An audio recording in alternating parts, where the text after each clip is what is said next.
Hello, it is Ryan, and I was on a flight the other day playing one of my favorite social spin slot games on ChumbaCasino.com. I looked over at the person sitting next to me, and you know what they were doing?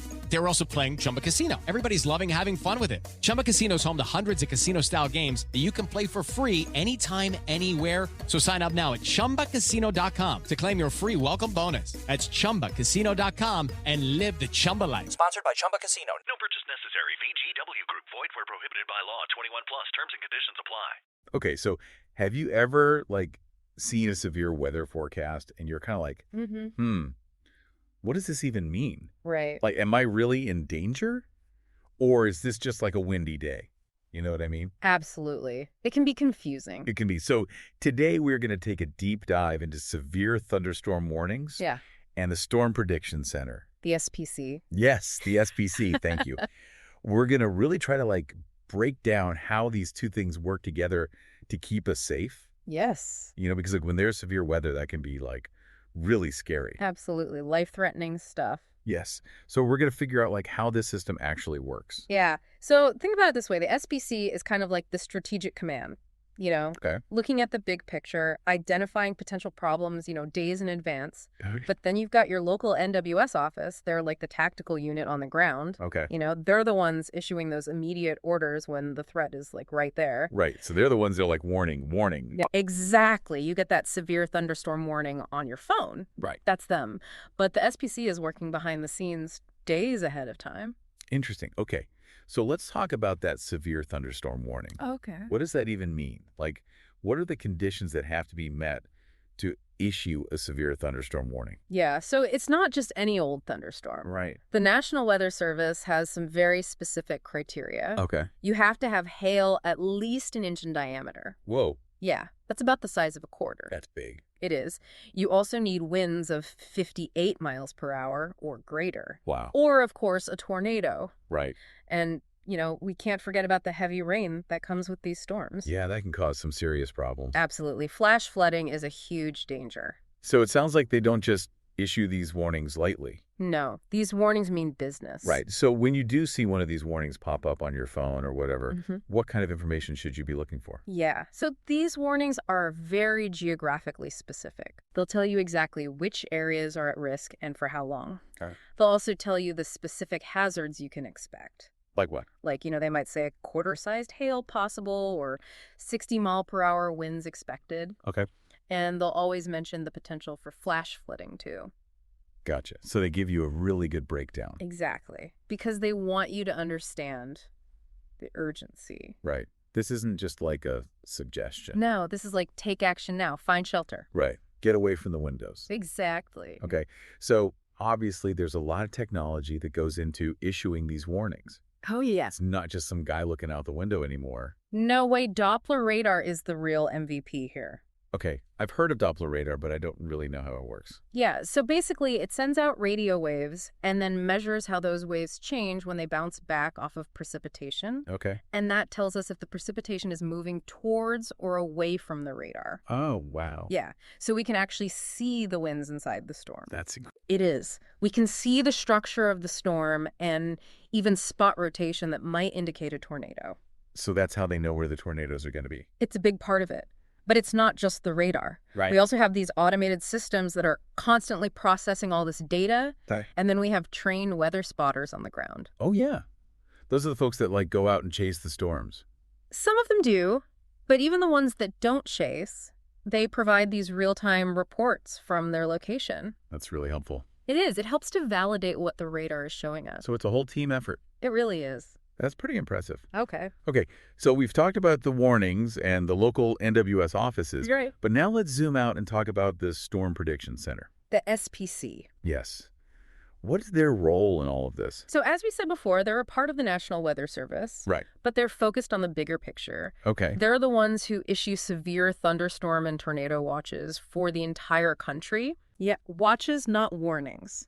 That's the key difference. Gotcha. So they're basically letting everyone know where and when severe weather might be possible. So they're kind of like giving us a heads up. Exactly. And they can do this days in advance. Days. Yeah. They issue these severe weather outlooks every day. Okay. And they even have outlooks that go out several days into the future. Wow. So they're looking at the whole country, like way ahead of time. That's right. And how do they know where the severe weather is going to be? Well, they use all sorts of data and tools. They have these sophisticated computer models that are constantly running simulations of the atmosphere. Wow. They also get data from satellites, which give them a bird's eye view of what's happening. That's amazing. It is. And they use radar data too, but they're looking at it on a much broader scale than the local offices. Okay. But honestly, the most important factor is the expertise of the meteorologists at the SPC. Right. These are the people who are analyzing all this information and interpreting the model output. So they're the ones who are making the calls. Exactly. They're the experts. Okay.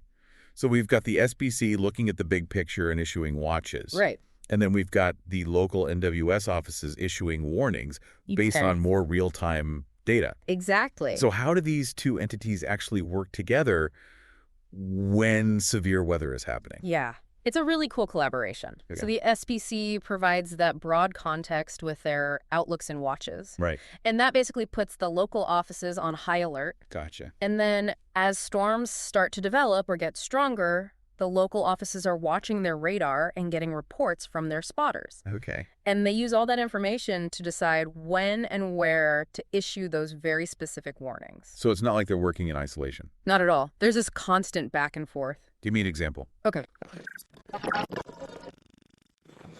Large area. Okay. And then one of the local offices start to see a storm developing within that watch area. Okay. They're going to be watching that storm very closely. Yeah. And they'll be in communication with the SPC. Okay. Sharing information about what they're seeing. So the SPC is getting real-time updates from the ground. Exactly. And that helps them to refine their forecasts. Gotcha. And then what happens? Well, as that storm gets stronger and starts to show signs of becoming severe, Like what kind of signs? like maybe the radar is showing strong rotation or the spotters are reporting large hail, Okay. then that local office is going to issue a warning for their specific area. And that's when I get the alert on my phone. Exactly. Wow. So it's really like a whole system working together. It really is. And it's all about getting that information to the public as quickly and accurately as possible. Right. Because that's what keeps us safe. Exactly. So earlier you mentioned public awareness. Yes. What role does that play in all of this? It's huge. Honestly, even the best forecast and the fastest warning are useless if people don't understand them. Right. So both the SPC and the local NWS offices are always trying to educate the public about things like the difference between a watch and a warning, Right. and more importantly, what to do when you get one. Like where to go. Exactly. You know, if you have a plan in place when you get a watch, Right. and then, take shelter immediately when you get a warning, Right. that can save your life. That makes sense. Okay. So we've talked about all this amazing technology and expertise, Yeah. but we still hear about the challenges in predicting severe weather. Oh, absolutely. Like it seems like we still can't always predict exactly where a tornado is going to touch down. Right. That's one of the biggest challenges in meteorology. Why is that so hard? Well, tornadoes form on such a small scale. Oh, okay. It's all about these tiny little variations in the atmosphere within a thunderstorm. Gotcha. And even with all our technology, it's still really hard to observe and model those variations accurately. So it's like trying to predict where a leaf is going to fall. Kind of. Yeah. Yeah, it's very chaotic. Wow. What about flash flooding? Is that hard to predict too? It can be, especially in urban areas. Why is that? Well, you need a really accurate rainfall forecast. Right. But you also need to know about things like the drainage system in the area Okay. and how saturated the ground already is. Oh, right. Because if it's already soaked? Exactly. It doesn't take much rain to cause a flood. So even with all our advances, it's still not an exact science? Nope. But we're getting better all the time. How so? Well, the technology is constantly improving. Okay. We have better radar now that can see inside storms in even more detail. Wow. And the computer models are getting more and more sophisticated. That's good. It is. And the way we communicate with the public is getting better too. In what way? We're trying to make the warnings more clear and concise. Okay. And we're doing a better job of explaining the science behind them. So people can understand what's really going on. Exactly. This has been so interesting. Yeah, it's fascinating stuff. It is. It really makes you appreciate all the work that goes into keeping us safe from severe weather. Absolutely. There are so many people working behind the scenes. At the SPC and at all the local NWS offices. Yes. Because they're all dedicated to understanding and predicting these storms. And keeping us informed. Exactly. So after learning all about this, I have a question for you. Okay. Knowing that we can't always predict severe weather perfectly, Right. What do you think is the most important thing people can do to stay safe? That's a great question. I think the most important thing is to be prepared. How? Well, first of all, you need to know your risk. Yeah. You know where you live and what kind of severe weather is common in your area. Right. And then you need to have a plan. Oh, And like, where will you go if a tornado warning is issued? Okay. Do you have a safe room or a basement? Right. And what about supplies? Do you have a weather radio? Okay. A flashlight? Extra batteries? Gotcha. These are all things you should think about ahead of time. That makes sense. Because when a warning is issued, you don't want to be scrambling. Right. You need to be ready to act. Exactly. This has been incredibly insightful. Thank you so much for sharing your expertise with us today. It was my pleasure. And for all of you listening out there, stay safe and stay informed. We'll see you next time. Bye. Today is your lucky day. Today is the day that our $3 website works for you, paying you directly to your PayPal daily. Imagine $3 ongoing continuous payments to your PayPal account. Imagine falling asleep and waking up to $300 in your PayPal account. How would this make you feel? How could this help you? What bills could you pay? What kind of fun could you have? What does that retirement look like now? All for a one-time payment of $3. This website is DFY done for you, fully built and completely hosted, and never stops collecting payments for you. You have spent $3 on coffee on a regular, but that coffee won't help you create multiple streams of income. Click the link below.